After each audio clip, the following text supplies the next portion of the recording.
Stone Cold Steve Austin. I ended up wearing my monster Stone Cold Steve Austin. So I figured you're in for a penny, in for a pound. You gotta go do it the whole way. Certainly.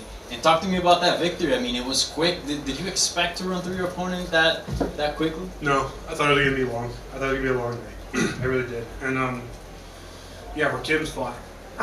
Everybody did there is to fight.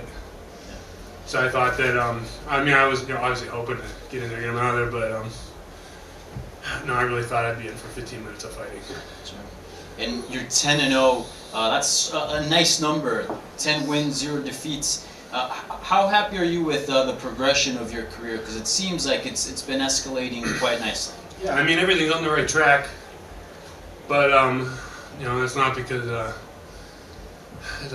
I haven't had a couple pitfalls or behind the scenes drama along the way. But I always had the right people around me. Sanford, the Sanford crew, since I've gotten there when it was a Black Zillions, has always been my family. They've always been there to pick me up. They've always been there to tell me whenever things could be better, things aren't looking good, I can maybe be pushing it harder. So no, I mean, I'm happy. I am happy with it. I'm very blessed to say that I'm part of the Sanford MMA group. I mean, you've been flawless inside of the cage, but you mentioned there are some struggles. Anything you can elaborate on? This is fucking life, I wake up every day and I feel like I'm living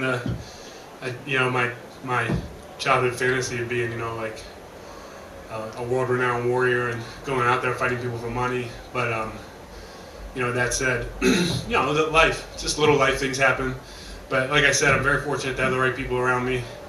I have a good family, a good girlfriend, literally a good agent, literally all the right people that could be moving in the right direction. I'm just so blessed. God's been so good to me. Yeah, and like you said, you've been doing a phenomenal work, but maybe some fans now are wondering, it's probably time to see Steve in some big bouts, some known names. Do you agree with that? Do you feel like up next should be somebody with some name value, somebody that's been around Bellator for quite some time? Rakim Cleveland was a PFL veteran, a champion in a couple other regional promotions. Sean Teed was the same way. Sean Asher, when I fought him, his only 2 losses were to current UFC top 10 guys. So respectfully, I don't know what you're talking about. Yeah. But what's next for you? Do you have any names that you would like to face next? Yeah, so Marcelo Gome. We kind of had like a couple, misconnections, I guess, here and there. It's not disrespect. It's not that I don't like the guy. But it's about there right now that I think makes sense to him and it makes sense to me. So I'd love to. This game's all about fighting the other best guys. And if Marcelo has a good idea like us fighting, I think it's time we act on that. Lastly, how far do you see yourself from a title shot? Do you feel like the goal is far, or do you think it's fairly close? It could be 10 years, it could be a month. I'm gonna put that goal on. Hey, congratulations on your victory. Thank you. It's Jim Barcelona, Miami Herald, and I'm just curious, what is it like fighting here, close to Sanford MMA, being in South Florida? I saw Lau was out there, you Lynn fighting tonight as well, Henry Hoop in your corner. Just what was that whole thing like tonight? No, it was beautiful. I fought my first 4 pro fights in Florida, and I forgot, when my last several were in Idaho. Well, my first with Bellator was in Idaho, and then my last, 4 or 5 were with Bellator in Connecticut. And I forgot how nice it was to be close to home, have your own people around you the whole time. It's not that, no knock on Connecticut especially, it's such a nice place, and the commissions, or the area up there is so conducive to fighting. But there's no place like home, I was able to, say goodbye to my family firsthand and not have to get on a flight. I can drive back to my house whenever we're done here. I don't have to take a flight. I don't have to wait another day to see my family. So it's beautiful. And Florida's not my home state, my adopted home state. I love it here. I carved out a life for myself, and I don't know if I'm ever going to go anywhere else. And also, just what was it like, your game plan going into this one and getting it done, and then using the armbar submission, and was that just something you saw and you took it, or just what was going on there? Yeah, so it was like, I don't really do it's not that I don't do the game plan thing, but it's much less of like, a tight-knit script that, I'm trying to follow line for line, and more or less, okay, well, these are the things I'm looking for. If those don't work, these are the things I'm looking for. If those do work, these are the things I'm going to follow up with.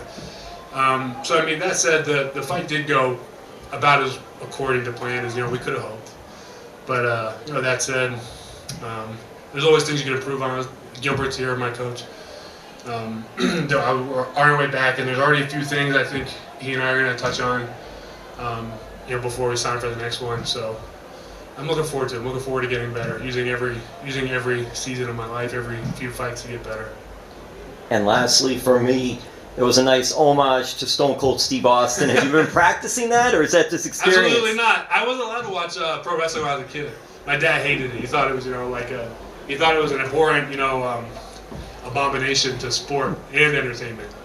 And it wasn't until I got older that I was able to watch it myself and appreciate the theatrics of it, because it is ludicrous, but it's so much fun watching those guys. And Stone Cold, whatever you want to call him, athlete, entertainer, I did, of all the pro wrestlers from that era and the current era, I think he's the one that, for me, I tend to resonate with the most. I like his personality. I like his philosophies. I think he's just so much fun. That attitude. Yeah. Oh yeah. The attitude era too, right? All right, we'll take a few more here. Kobe?